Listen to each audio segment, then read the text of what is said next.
সকল মানুষের অধিকার প্রতিষ্ঠার জন্য, সুস্থ এবং সুন্দর রাষ্ট্র উপহার দেওয়ার জন্য আন্দোলন করতেছেন, সংগ্রাম করতেছেন। এই আন্দোলন সংগ্রাম করতে গিয়ে অনেক ব্যক্তি পর্যায়ে, সামাজিক পর্যায়ে, রাষ্ট্রীয় পর্যায়ে, জাতীয় পর্যায়ে সব সময় জনগণের কাছ থেকে খেদমত করে আসতেছেন। কথা ঠিক কিনা? এইভাবে পরীক্ষা দিতে দিতে প্রত্যেকটা মানুষের হৃদয়ে বিশ্ববধূ চরমায় পূর্ব করে তুলেছে। এই জন্য আমরা বলতে চাই, ইসলামী আন্দোলন বাংলাদেশ নিছক কোন রাজনৈতিক দলের নাম নয়। ইসলামী আন্দোলন বাংলাদেশ প্রতিষ্ঠিত হয়েছে এই বাংলাদেশের কোটি কোটি টাকা দেশের বাইরে প্রচার করার জন্য নয়। ইসলামী আন্দোলন বাংলাদেশ প্রতিষ্ঠিত হয়েছে জনগণের উপর জুলুম, নির্যাতন এবং দুঃশাসন চালানোর জন্য নয়।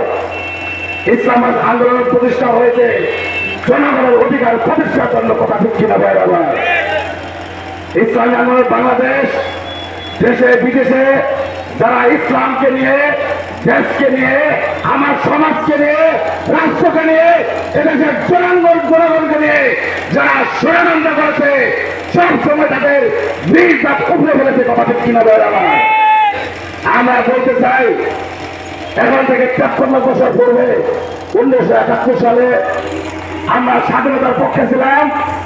এই স্বাধীনতা সংগ্রামে ভরত ওলামায়ে কেরামের ভূমিকা ছিল অন্যতম এবং আমাদের বিশ্ববধূ চরমায়েদের ভূমিকা ছিল অন্যতম।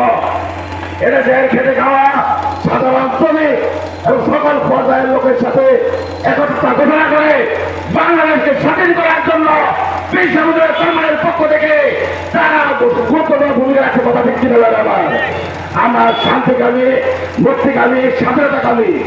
আমরা এই স্বাধীন বাংলাদেশে আমরা স্বাধীনভাবে প্রত্যেকটা নাগরিকের অধিকার ফিরে দেওয়ার জন্য আমাদের রাজনীতি।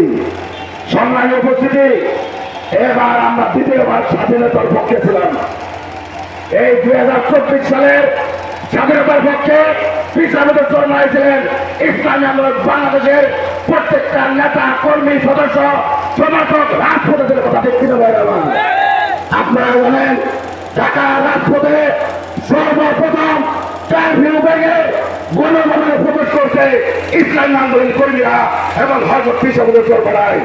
শুধু ঢাকায় নয়, গোটা বাংলাদেশের জেলা, উপজেলা, গড়েতে গড়েতে ইসলামী আন্দোলন কর্মীরা এই জালেম সরকারকে পতনের জন্য জীবনকে বাঁধে রেখে তারা ভূমিকা রেখেছে। এদের সাক্ষী, এদেশের আগাম হবার সাক্ষী, এদেশের সনাতন জনগণ সাক্ষী।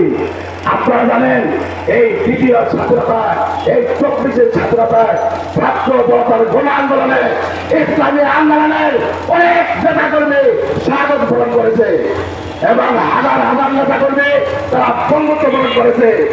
আমরা এই বক্তব্যের শেষে আমি বলতে চাই, যারা ছাত্র জনতা আন্দোলনে আমাদের ইসলামী আন্দোলন নেতা কর্মী সহ সকল পর্যায়ে যারা স্বাগত গ্রহণ করেছেন, তাদের আমরা শান্তি কামনা করতেছি।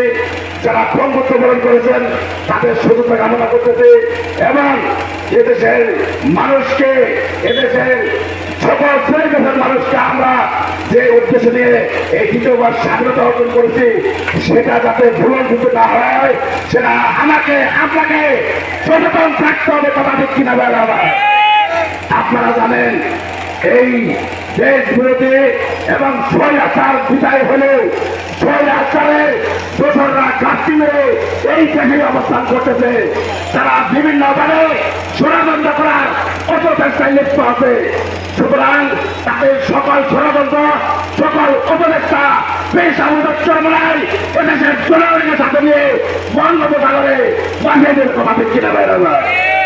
আপনারা জানেন, ইসলামী আন্দোলনের আমির হযরত বিশ্ববধূ চরমায় বাতিলের আতঙ্ক, জুলুম নির্যাতনকারীদের আতঙ্ক, উনি এদেশের মানুষকে সত্যিকারের স্বাধীনতা ফিরে দেওয়ার জন্য এবং সকল শ্রেণী পেশার মানুষের অধিকার ফিরে দেওয়ার জন্য এই কালিহাতিতে অনেক হিন্দু ভাইরা বসবাস করে, অনেক হিন্দু ভাইরা দোকানপাট করে, ব্যবসা করে, বাণিজ্য করে। এই হিন্দু ভাইরাও নির্যাতনের শিকার হয়েছে। আমরা বলতে চাই, আমাদের হাতে যদি দেশ আমরা ফেলে দেন, আমরা আমাদের সেই দায়িত্ব পালন করবো। পিসাবুর মায়ের কাছে একটা গুন্ডা, একটা ডাকাত, একটা জুলুম নির্যাতনকারী, সে যে করে হোক ভোটের সভাপতি আসলে সে সোনার মানুষের পরিণত হবে, কথা ঠিক কিনা বেড়াবা। এই বাংলাদেশকে ভোটের হাতে ছেড়ে দেন, এই বাংলাদেশকে সূত্র করার দায়িত্ব আছে, কথা ঠিক কিনা। বাংলাদেশকে যখন সূত্র করতে চায় একজন হকানি, একজন খোদাবেরু এবং আল্লাহের নেতৃত্ব করে বিকল্প নাই। এই জন্য আগামীর বাংলা হবে ইসলামের বাংলা, আগামীর বাংলা হবে হাত পাকার বাংলা, আগামীর বাংলা হবে হিন্দু, বৌদ্ধ, খ্রিস্টান, উপজাতি সহ সকল শ্রেণীর পেশার মানুষের গণ অধিকারের বাংলা, কথা ঠিক কিনা বেড়াবা। সকলকে সংগ্রামী সালাম নিবেদন করে সকল পর্যায়ে ইসলাম আমরা পূর্ব আহ্বান জানিয়ে এখানে শেষ করছি। আসসালামু আলাইকুম।